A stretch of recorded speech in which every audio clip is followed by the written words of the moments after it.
نحمده ونصلي على رسوله الكريم أما بعد فأعوذ بالله من الشيطان الرجيم بسم الله الرحمن الرحيم وقالوا اتخذ الله ولدا سبحانه بل له ما في السماوات والأرض كل له قانتون بديع السماوات والأرض وإذا قضى أمرا فإنما يقول له كن فيكون صدق اللہ العظیم۔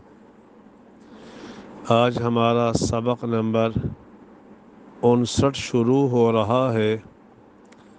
سب سے پہلے ان آیات کا ترجمہ سماعت فرما لیجئے۔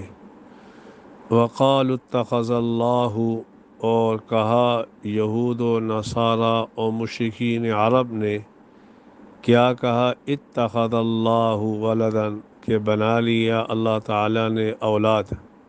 سبحانہ، حالانکہ اللہ اولاد سے پاک ہے۔ بل لہ ما فی السماوات، بلکہ اسی کے لیے ہے جو کچھ آسمانوں میں ہے اور زمین میں ہے۔ کل لہ قانتون، سب کے سب اس کے سامنے تابعدار ہے۔ بدیع السماوات والارض، وہ بغیر مادہ کے پیدا کرنے والا ہے آسمانوں کا اور زمین کا۔ وَإِذَا قَضَى أَمْرًا، اور جب وہ فیصلہ کرتا ہے کسی کام کا، فَإِنَّمَا يَقُولُ لَهُ، پس وہ بے شک اس کو کہتا ہے ہو جا، فَيَكُونُ، پس وہ ہو جاتا ہے۔ اب ان آیات کا ما قبل آیات کے ساتھ ربط کیا ہے؟ پیچھے یہ ذکر تھا وَمَنْ أَظْلَمُ مِمَّنْ مَنَعَ مَسَاجِدَ اللَّهِ، کہ جو اللہ کی مسجدوں کو ویران کرتا ہے وہ سب سے بڑا ظالم ہے، سب سے بڑا ظالم ہے۔ لیکن ان آیات میں ذکر کیا جا رہا ہے مسجد کو ویران کرنے سے بڑا ظلم یہ ہے کہ اللہ رب العالمین کے لیے اولاد کو ثابت کرنا، یہ اس سے بڑا ظلم ہے۔ وجہ یہ ہے کہ یہود حضرت عزیر علیہ السلام کو خدا کا بیٹا کہتے تھے، نصارہ حضرت عیسیٰ علیہ السلام کو اللہ کا بیٹا کہتے تھے، اور مشرکین عرب فرشتوں کو خدا کی بیٹیاں کہا کرتے تھے۔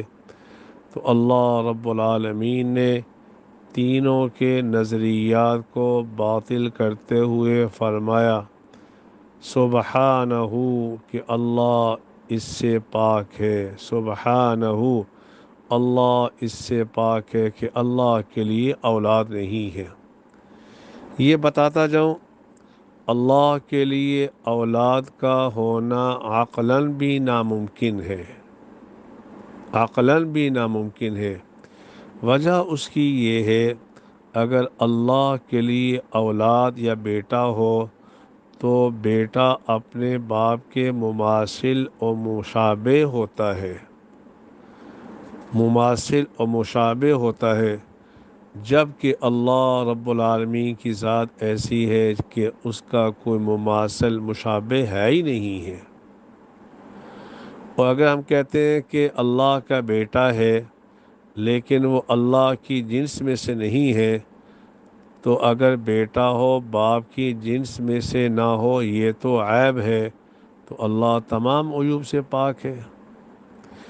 اور دوسری عقلی دلیل یہ ہے کہ اللہ کے لیے اولاد نہیں ہے، کیونکہ اولاد، اگر اللہ کے لیے اولاد کو ثابت کیا جائے تو انسان بسا اوقات اپنی اولاد کا بھی محتاج ہوتا ہے، اپنی بیوی کا بھی محتاج ہوتا ہے، بیوی کا محتاج ہوگا اولاد کے حصول کے لیے، اور اولاد کا بھی کئی دفعہ محتاج بن جاتا ہے، اور جو محتاج ہوتا ہے وہ خدا نہیں ہو سکتا، جبکہ اللہ فرماتے ہیں اللہ الصمد، اللہ بے نیاز ہے، اللہ بے نیاز ہے، یعنی وہ کسی کا محتاج نہیں۔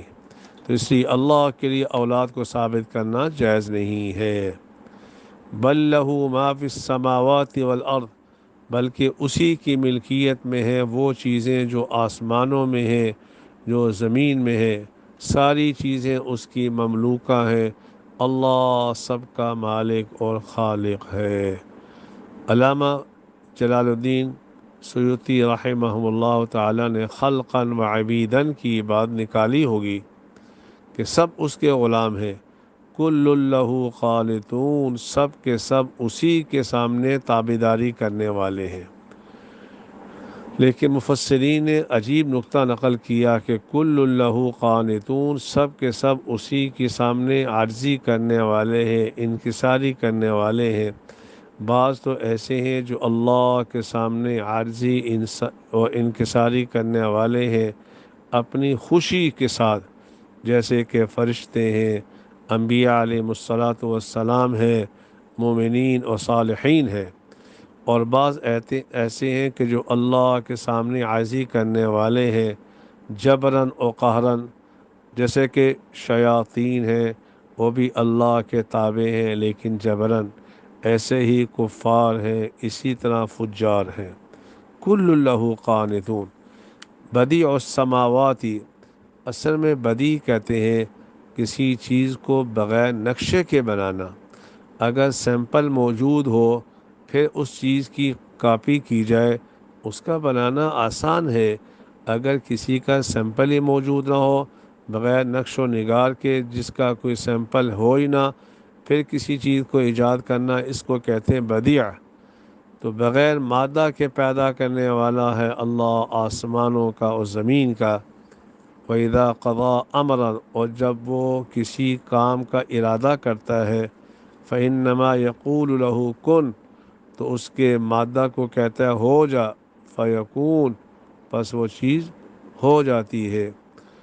تو اللہ جب بھی کسی چیز کے پیدا کرنے کا ارادہ فرماتے ہیں تو کن کہتے ہیں، جب کن کہتے ہیں تو فیکون ہو جاتا ہے۔ میں نے پہلے بھی بیان کیا تھا کہ اگر کن کہتے تھے تو وہ چیز ہو جاتی ہے اسی لمحے میں، تو پھر زمین و آسمان کو 6 دن میں پیدا کرنے میں کیا حکمت تھی؟ وہاں کن کہاں گئی تھی؟ تو کئی جوابات میں نے شروع میں بیان بھی کیے تھے کہ وہاں بھی کن کہا تھا لیکن وہ کن تھوڑی سی لمبی ہو گئی۔ دوسرا جواب یہ ہے کہ اللہ رب العالمین نے جو 6 دن میں فی ستۃ ایام زمین آسمان کو 6 دن میں پیدا کیا، در حقیقت مخلوق کی تربیت کرنا تھا کہ دیکھنا میں خالق کائنات کن کے ساتھ سب کچھ کر سکتا ہوں، میں تدریجاً کر رہا ہوں، تمہیں بھی تدریجاً یہ کام کرنا چاہیے۔ اس لیے میرے دوستوں، بزرگوں، بھائیوں، ہمیں یہ خیال رکھنا چاہیے تمام چیزوں کا خالق، مالک صرف اور صرف اللہ کی ذات ہے۔ اس لیے میرے بھائیوں، اللہ کے ذات کے ساتھ اللہ کی صفات میں کسی کو شریک نہ کرنا، یہ شرک ہے۔ ہر گناہ معاف ہو جائے گا لیکن شرک معاف نہیں ہوتا۔ اس لیے اللہ رب العالمین ہمیں شرک سے بچنے کی توفیق عطا فرمائے۔ وآخر دعوانا ان الحمد للہ رب العالمین۔ الحمد للہ۔